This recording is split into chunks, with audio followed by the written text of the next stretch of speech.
하나님 말씀은 구약성경 느헤미야 2장 10절로 20절 말씀까지 긴 구절입니다. 우리 자막은 없지만 우리 성경을 같이 가지고 계시니까 교독하도록 하겠습니다. 호론 사람 산발랏과 종이었던 암몬 사람 도비아가 이스라엘 자손을 흥왕하게 하려는 사람이 왔다함을 듣고 심히 근심하더라. 내가 예루살렘에 머무른 지 사흘 만에 내 하나님께서 예루살렘을 위해 무엇을 할 것인지 내 마음에 주신 것을 내가 아무에게도 말하지 아니하고 밤에 일어나 몇몇 사람과 함께 나갈새 내가 탄 짐승 외에는 다른 짐승이 없더라. 그날에 골짜기 문으로 나가서 용종으로 분본에 이르니 보니 예루살렘 성벽이 다 무너졌고 성문은 불탔더라. 앞으로 나아가 샘문과 왕의 못에 이르러서는 탄 짐승이 지나갈 곳이 없는지라.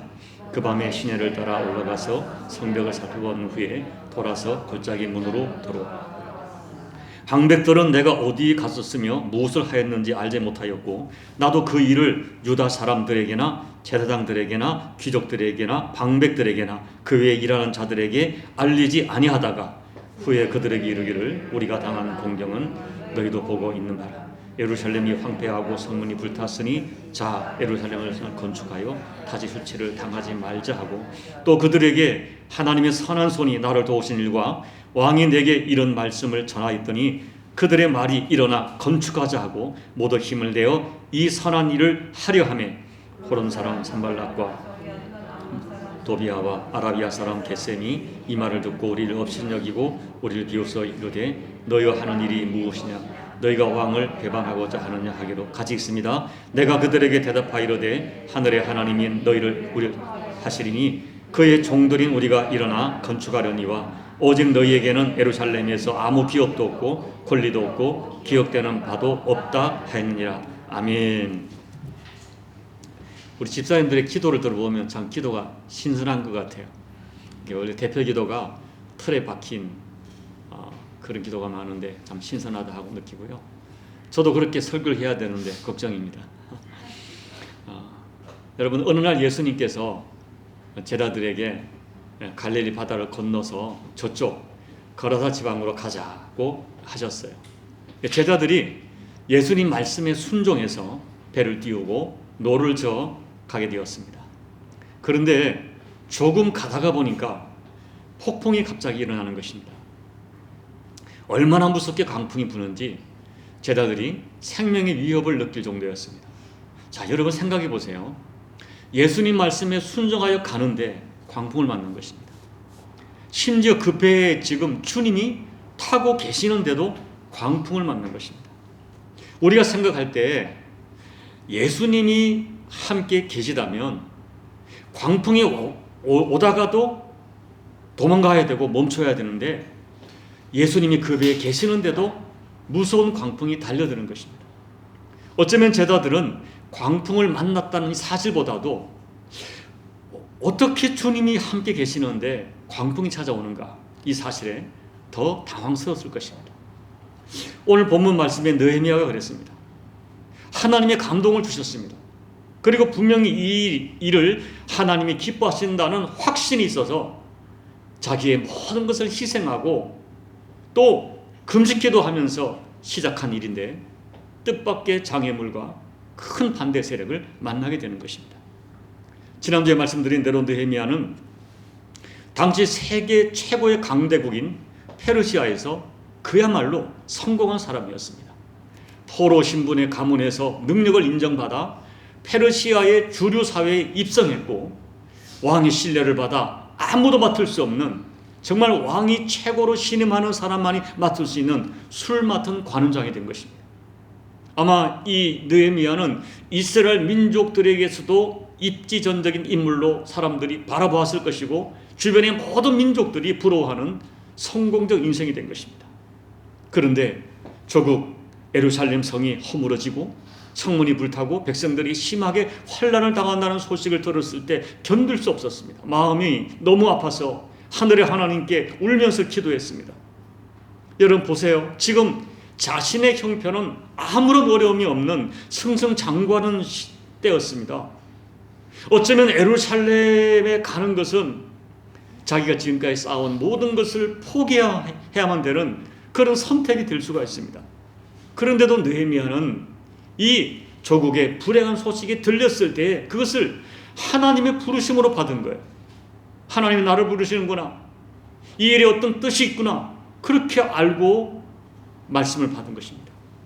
여러분, 정말 아름다운 신앙입니다. 자신의 출세와 가문의 영광을 생각하여 선택한 길이 아닙니다. 정말 순수하게 하나님의 뜻을 생각하며 선한 의도를 가지고 일을 시작했어요. 또 아무런 계획 없이 무작정 덤벼든 것이 아닙니다. 하나님께 기도하고 응답을 받고는 치밀하게 계획을 세웠습니다. 왕에게 허락을 받았습니다. 왕의 적극적인 지지 가운데 국경을 통과할 수 있는 조서, 요즘으로 말하면 비자를 받았고, 또 성벽과 자기 유다 총독으로 가는 자기의 관저, 집을 지을 모든 자료, 건축 자재 왕으로부터 허락받았습니다. 그리고 1200km가 넘는 그 먼 길을 오직 사명 하나로 달려갔습니다. 이 정도 되면 우리 생각에 마땅히 돕는 사람이 나타나고 그곳에 있는 백성들이 환호하고 하나님이 예비하신 뜻밖의 길이 열려야 했습니다. 그런데 아직 시작도 안 했는데 강력한 장애물을 만나게 된 것입니다. 사랑하는 여러분, 우리는 이것을 분명히 알아야 됩니다. 하나님이 허락하신 선한 일인데도 만사형통으로 일이 진행되지 않는 것입니다. 우리가 분명히 기도하고 시작한 선한 일인데 나를 위한 것이 아닌 것, 정말 하나님 나라와 교회와 이웃을 위한 선한 일인데 방해가 나타나고 큰 장애물이 나타난다는 것입니다. 그리고 그 장애물 가운데 가장 힘든 것이 뭐냐 하면 인적 장애물, 사람을 통하여 오는 장애입니다. 사람을 통하여 반대하고 사람을 통하여 고통을 주는 것입니다. 오늘 느헤미야가 만난 인적 장애는 크게 세 가지였어요. 첫째는 느헤미야 자신이 아차하면 큰 장애물이 될 수가 있습니다. 여러분, 이런 거죠. 우리가 어떤 일을 하다가 방해가 있고 강한 대적이 나타나면 그냥 포기하고 주저앉아 버리고 싶은 것이 보통 사람의 선택입니다. 특별히 주님의 일을 할 때, 교회 일을 할 때 우리 생각에 나에게 아무 이득이 없는 것 같거든요. 내가 아무 이득이 없는데 내가 왜 이런 어려움을 당하고 이런 오해와 이런 희생을 하면서까지 이 일을 해야 되는가, 이런 생각을 하는 거예요. 분명히 하나님의 뜻이라고 직분을 맡았는데, 그 사명을 맡았는데 자꾸 방해가 나타나고 아무런 결실은 보이지 않고 자꾸 내가 이런 희생까지 하면서 이 일을 해야 되는가 하는 생각이 드는 거예요. 내가 왜 이런 희생을 하며 이 일을 해야 되지? 이런 생각이 들면 주춤하게 되고 주저앉게 됩니다. 그래서 많은 사람들이 처음에는 선한 의도를 가지고 시작했다가 이를 선택했다가 자기 보신주의와 그리고 앞으로 예상되는, 미래 예상되는 희생을 보면서 염려하며 뒤로 물러가 주저앉습니다. 이렇게 스스로 속아서 하나님 주신 사명을 던져버리고 주저앉는 사람을 저는 수없이 보았습니다. 여러분, 인간이 별것 없는 것 같아요. 이 여호수아서를 보면 하나님의 약속하신 가나안 땅을 정복해가는 성경인데요, 여러분, 여호수아서에 가장 많이 등장하는 단어가 뭔지 아십니까? 두려워 말라고 하는 하나님 말씀이에요. 여호수아 같은 믿음의 사람, 정말 모세 밑에서 훈련을 많이 받았던 믿음의 사람이 그렇게 많은 전쟁에 승리하고 또 승리하고도 여전히 두려워합니다. 보세요, 여리고성을 하나님의 기적으로 정복했습니다.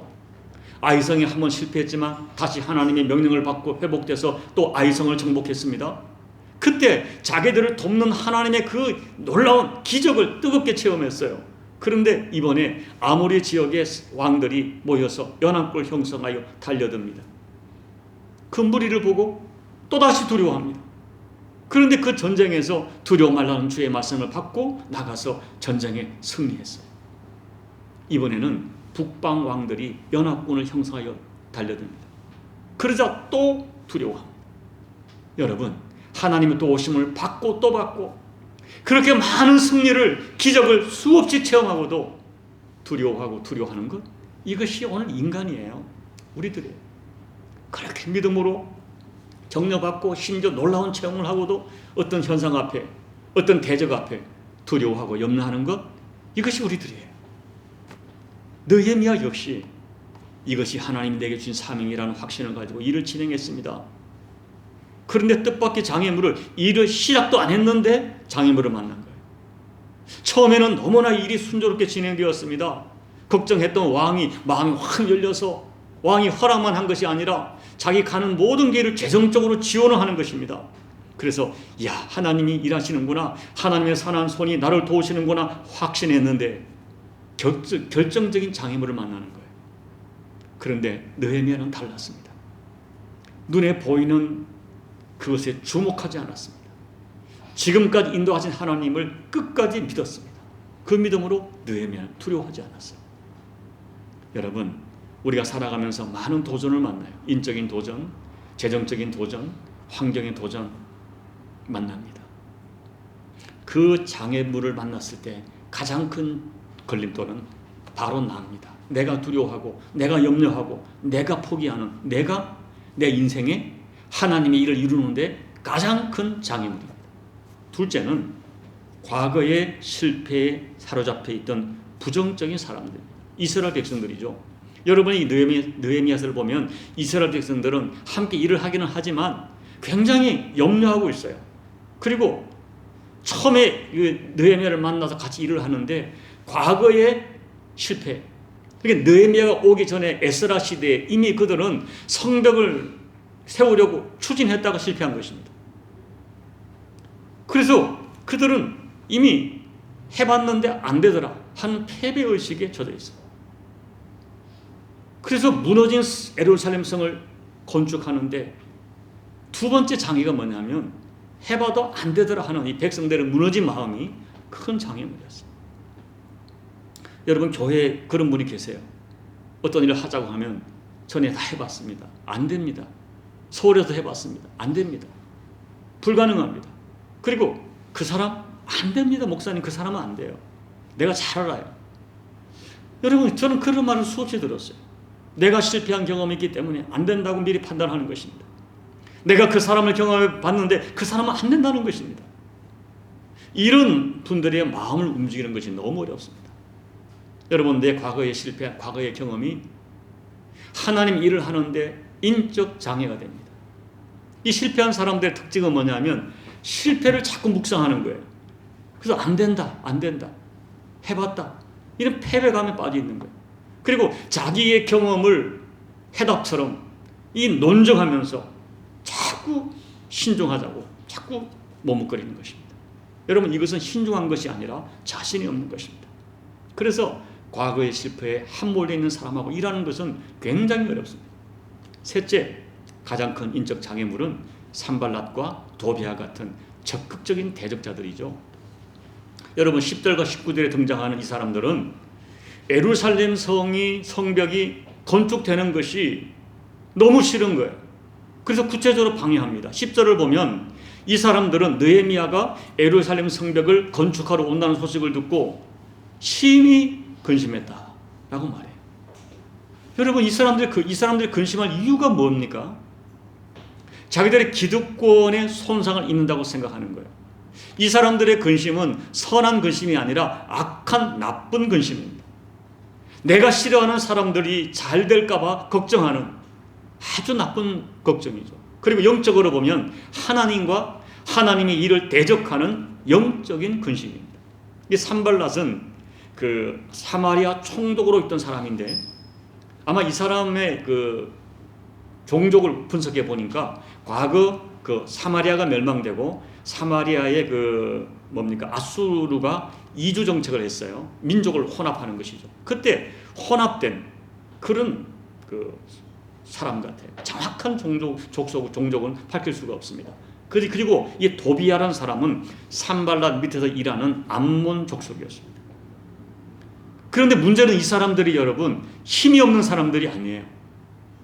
당시의 실세였습니다. 대단한 실권을 가지고 있는 사람들입니다. 종교적으로도 유다 대제사장의 가문과 이 결혼 관계를 맺을 정도로 막강한 영향력을 가지고 있습니다. 이 사람들은 느헤미야가 오면은 자신들의 기득권을 지키는데 걸림돌이 된다고 생각한 것입니다. 그래서 그들이 가지고 있는 모든 인적 자원을 동원해서 느헤미야를 대적하는 것입니다. 19절을 보면 이 사람들이 대적하는 모습이 나와 있는데요. 여러분, 이 모습은 오늘날 우리들을 그 대적하는 사단의 이 대적 영적인 전술과 비슷해요. 첫째가 뭐냐면 업신여기고 비웃는 이 방해 전략을 하는 것이죠. 19절을 보면 도대체 니들이 뭘 할 수 있느냐고 조롱하는 것입니다. 아무것도 없는 너희들이, 나라는 멸망되고 지금 수백 년을 이렇게 무너져 있는 너희들이 도대체 뭘 할 수 있느냐고. 너희가 이전에도 실패했지 않느냐는 것입니다. 그래서 너는 안 된다는 거야. 너는 안 돼. 넌 이미 실패했잖아. 니들이 무슨 힘이 있어? 너희들이 자금이 있느냐? 인맥이 있느냐? 경험이 있느냐? 안 된다는 거예요. 여러분, 이 사탄의 첫째 전략은 우리를 업신여기고 조롱하고 비웃는 거예요. 둘째는 모함하는 것입니다. 협박하는 것입니다. 너희들 이 선벽을 세우는 것은 왕을 배반한 행위라고 모함하고, 분명히 이 느헤미야가 왕의 명령으로 온 것을 알면서도 모함하고, 그리고 왕에게는 거짓 편지를 보내는 것이죠. 이 사람들의 성벽을 세우는 것은 사실은 반역이다 하고 편지를 보내는 거예요. 그리고 이스라엘 백성들에게 너희들 이제 왕이 가만히 놔두지 않을 것이라고 협박합니다. 너희들 계속 이 일을 하면 네 인생이 파탄이 나고 네 기업도 파탄이 나고 너희 가정도 깨질 것이라고 협박합니다. 그러니 그냥 현실을 인정하고 포기하라는 것입니다. 괜히 큰일 만들지 말라는 것입니다. 여러분, 이런 얘기를 들으면 사람들이 괜히 주춤하고 움츠러듭니다. 괜히 두려워합니다. 그리고 내가 굳이 이렇게 이런 위험을 감수하면서까지 일을 진행할 필요가 있을까? 하고 주저앉아요. 여러분, 우리가 선한 일을 할 때 반드시 방해하는 세력이 나타나고 생각 밖의 장애물이 특별히 사람을 통하여 나타난다는 현실을 인정해야 돼요. 여러분, 그렇다면 이런 현실 앞에 느헤미야가 어떻게 반응합니까? 느헤미야는 믿음이 없어 불평하거나 원망하거나 포기하지 않습니다. 아마 느헤미야는 이미 올 때 이런 것을 다 각오하고 왔을 거예요. 느헤미야는 그들의 방해와 조롱과 모함에 대하여 담대하게 대처합니다. 인간적으로 대항하지 않고 세상적인 방법으로 대응하지 않았습니다. 영적인 권세를 가지고 당당하게 일을 진행합니다. 그렇다면 느헤미야는 이런 방해들에 대하여 어떻게 반응합니까? 그리고 느헤미야를 통해서 우리가 배워야 되는 우리 인생의 장애물을 만났을 때 이겨내는 영적 원리가 무엇일까요? 첫째는 장애물에 초점을 맞추지 말고 하나님께 초점을 맞춰야 합니다. 느헤미야는 산발랏, 도비야, 겟셈 이런 사람들의 방해를 받으면서 뭐라고 외칩니까? 자, 20절 읽어드리겠습니다. 하늘의 하나님이 우리로 형통하게 하시리니 선언해요. 이것이 느헤미야의 믿음이에요. 하나님을 절대 신뢰하는 것입니다. 방해하는 사람들을 주목하지 않고 하나님을 주목하는 것입니다. 그리고 자신의 능력을 신뢰하는 것도 아닙니다. 왕이 내어준 자본과 왕의 조서를 신뢰하는 것도 아닙니다. 방해하는 세력들의 그 세력이 얼마나 힘이 얼마 되는가 그들을 분석하지도 않았습니다. 다만 이 일은 내가 하는 것이 아니라 하나님이 하셨다. 하나님이 하게 하시니까 하나님이 이 일을 이루실 것이다. 이런 믿음을 가지는 것입니다. 방해하는 세력이 만만하지 않았지만 그들을 주목하는 것이 아니라 하나님이 이 일에 감동을 주셨고 하나님이 허락하셨으니 하나님이 반드시 이루신다는 믿음으로 하나님을 끝까지 신뢰하는 거예요. 여러분, 느헤미야의 믿음은 맹목적인 신앙이 아니에요. 이 느헤미야가 현실적인 감각이 없기 때문에 맹목적인 확신을 가진 그 미신적 신앙이 아니었습니다. 우리가 성경을 보면 느헤미야가 얼마나 철저하고 얼마나 현실적인 사람인지를 알 수가 있어요.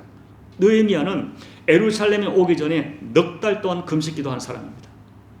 그리고 11절을 보면 느헤미야는 유다 총독으로 공식 업무를 시작하기 전에 현장을 찾아갑니다. 그리고 3일 동안 현장을 철저하게 조사를 해요. 그렇지만 절대 서두르지 않습니다. 12절을 보면요, 자기 계획을 사람들에게 말하지 않아요. 다만 자기 아주 측근들에게만 자기가 가지고 있는 계획을 털어놓습니다. 3일 동안 성벽을 자세히 살펴봅니다. 말을 타고 갈 수 있는 곳은 말을 타고 가고 말을 탈 수 없는 곳은 걸어가면서 예루살렘 성벽이 얼마나 무너졌고 어떻게 무너졌는지, 그리고 성문이 얼마나 불탔는지 샅샅이 조사를 합니다. 여러분 보세요. 하나님이 이루실 것을 절대적으로 신뢰하고 있었지만 내가 할 수 있는 현실적인 노력을 최선을 다하는 것입니다. 그렇게 하나님을 전적으로 신뢰하고 상황 파악을 정확히 한 후에 확신이 서자 그 다음에 정면으로 도전을 합니다. 때가 되었다고 판단하자 방백들, 귀족들, 제사장들, 백성들을 모아놓고 성벽 재건에 대한 계획을 발표합니다. 그런데 여러분, 느헤미야가 백성들을 모아놓고 굉장히 중요한 그런 한 가지를 강조해요. 자, 18절을 보면 그게 뭐냐 하면 느헤미야가 지금 자기 간증을 하는 것입니다. 다시 말하면 지금까지 하나님이 어떻게 역사했는지를 간증하는 거예요. 내가 얼마나 능력이 있는지를 말하는 것이 아닙니다. 내 뒤에는 왕의 빽이 있다, 이걸 말하는 것이 아니에요. 하나님의 나를 감동을 주셨고 하나님이 일을 이렇게 이루셨다, 이걸 얘기하는 거예요.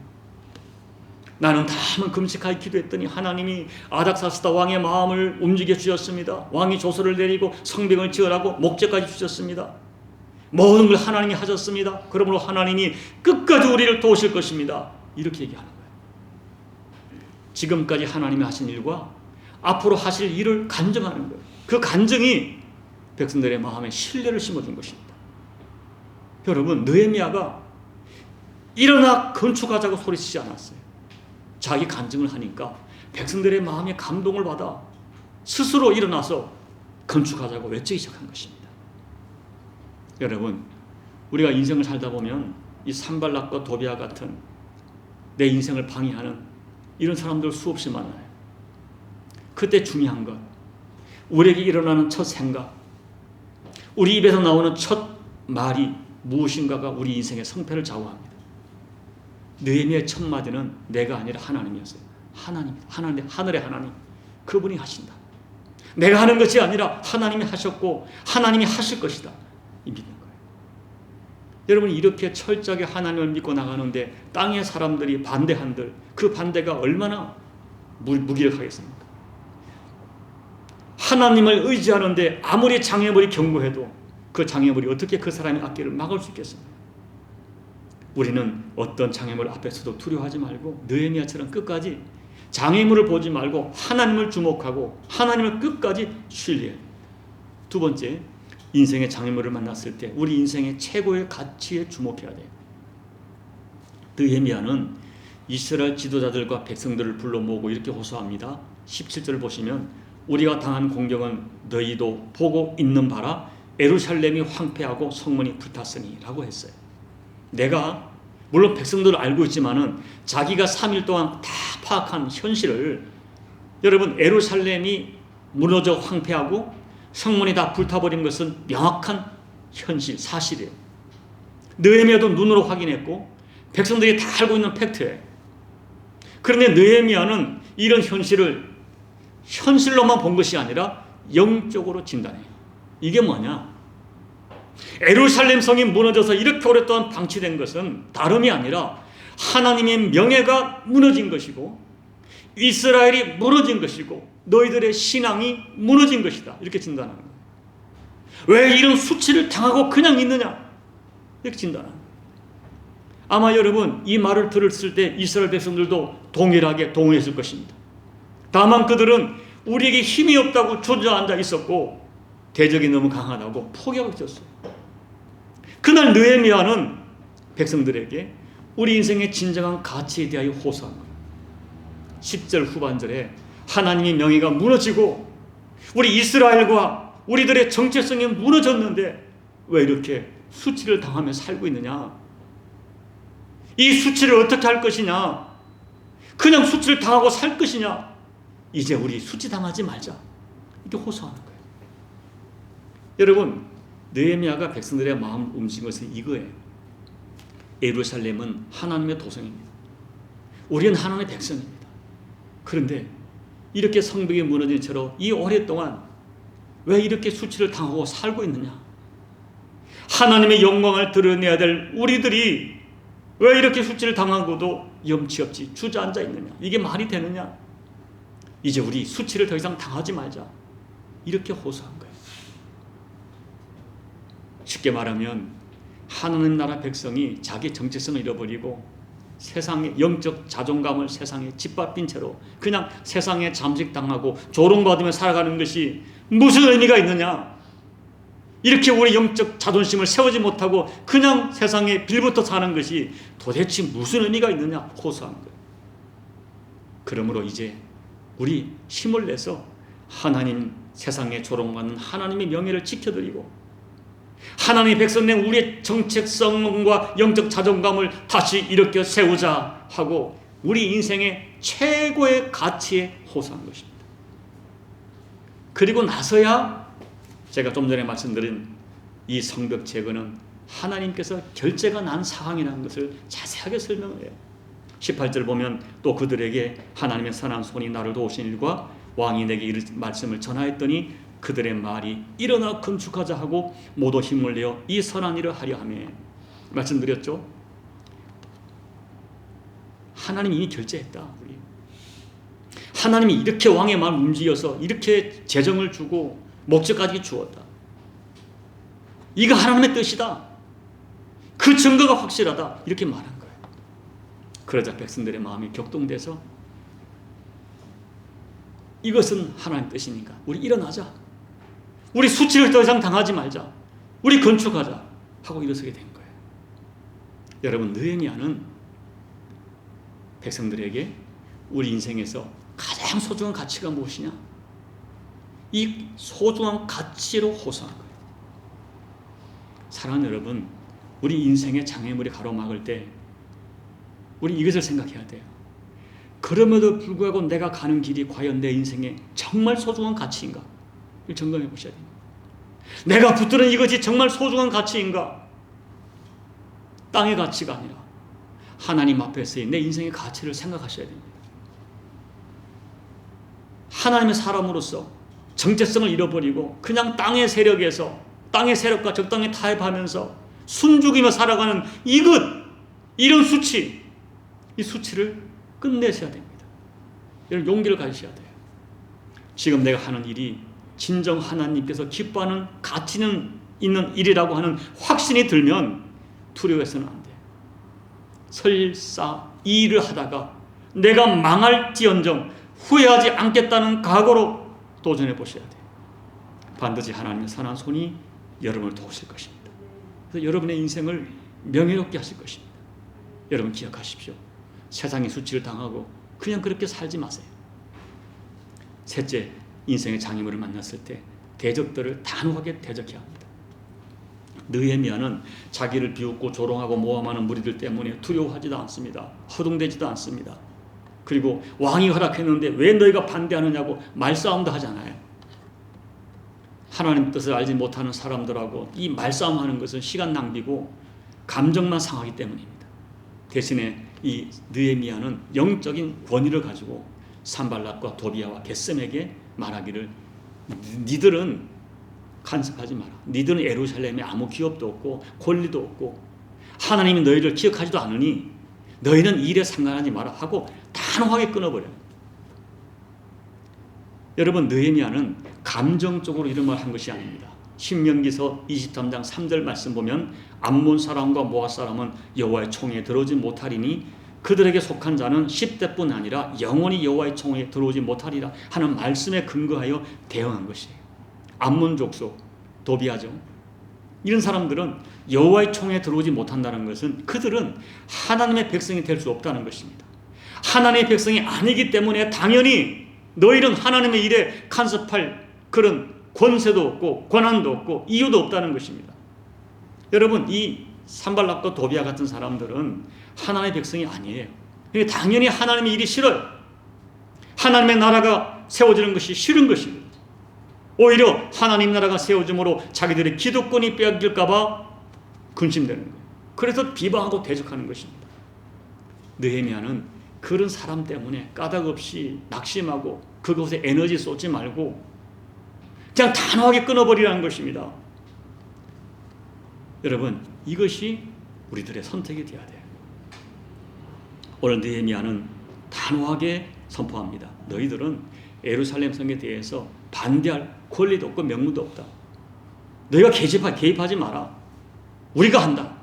이건 영적인 선포죠. 여러분에게 너무나 큰 도전을 주고 아픔을 주는 인적 장애물이 찾아왔습니까? 그러면 곰곰이 생각하셔서 영적인 전쟁을 선포하셔야 돼요. 어떤 인적 장애가 찾아와서 나를 괴롭고 힘들게 하는 사람이 있을 때 이것을 단순히 어떤 현실적인 사건으로만 보지 말고 영적인 사건으로 해석해 보세요. 야, 영적인 전쟁이 시작되는구나. 사단이 나를 시험하고 내 가정에 고통을 주려고 이런 장애물로 역사하는구나 라고 분별하고 여러분 기도하셔야 돼요. 느헤미야처럼 금식하며 기도하시고 그리고 용기를 내서 여러분 그 세력들에 대해서 하나님의 자녀의 권세, 하나님 백성의 권세를 가지고 당당하게 선포하셔야 됩니다. 어둠의 영들아, 너는 나의 일에 간섭할 어떤 권리가 없음을 선포한다. 나를 떠나고 내 환경을 떠나고 내 가정을 떠나고 내 기업을 떠나고 이 문제에 개입하지 마라. 담대하게 선포하셔야 돼요. 여러분, 예수 믿지 않는 사람이 너무 여러분 힘들게 할 때 영적인 선포를 하세요. 그 사람이 듣지 않을지라도 선포하세요. 너는 이 일에 개입할 아무 명분이 없음을 선포하세요. 이제 말씀을 맺습니다. 사랑하는 여러분, 우리는 그냥 이대로 수치를 당하고 부끄럽게 살아서는 안 될 사람들입니다. 우리는 어떤 장애물에도 그냥 망할 수 없는 사람들입니다. 왜냐하면 우리에게는 하나님 아버지가 계시기 때문에, 나의 아버지 하나님은 나를 사랑하시기 때문입니다. 나의 하나님 아버지와 우리 주님 예수님께서 나를 붙들고 계시기 때문에 주님께서 말씀하십니다. 요한복음 16장 33절 세상에서는 너희가 환난을 당하나 담대하라 내가 세상을 이겨노라.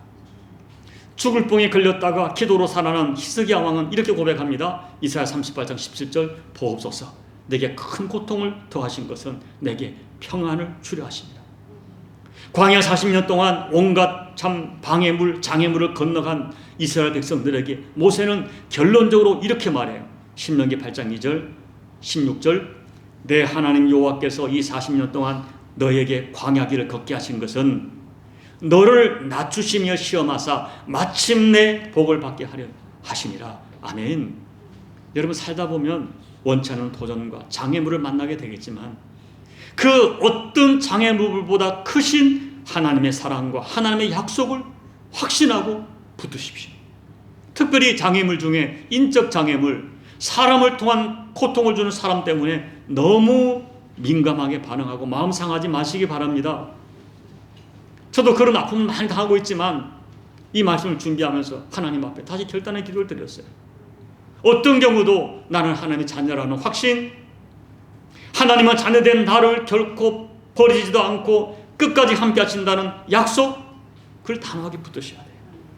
그리고 세상을 이기는 무기로 우리에게 주신 말씀과 기도의 자리를 붙들고 하나님 주신 영적 권세를 당당하게 주장하십시오. 바라기는 우리가 만나는 인생의 수없는 크고 작은 장애물들이 오히려 살아계신 하나님을 경험하는 놀라운 은혜의 통로가 되시기를 예수님 이름으로 축복합니다. 아멘. 우리 오늘 말씀을 생각하면서 잠시 기도하겠습니다.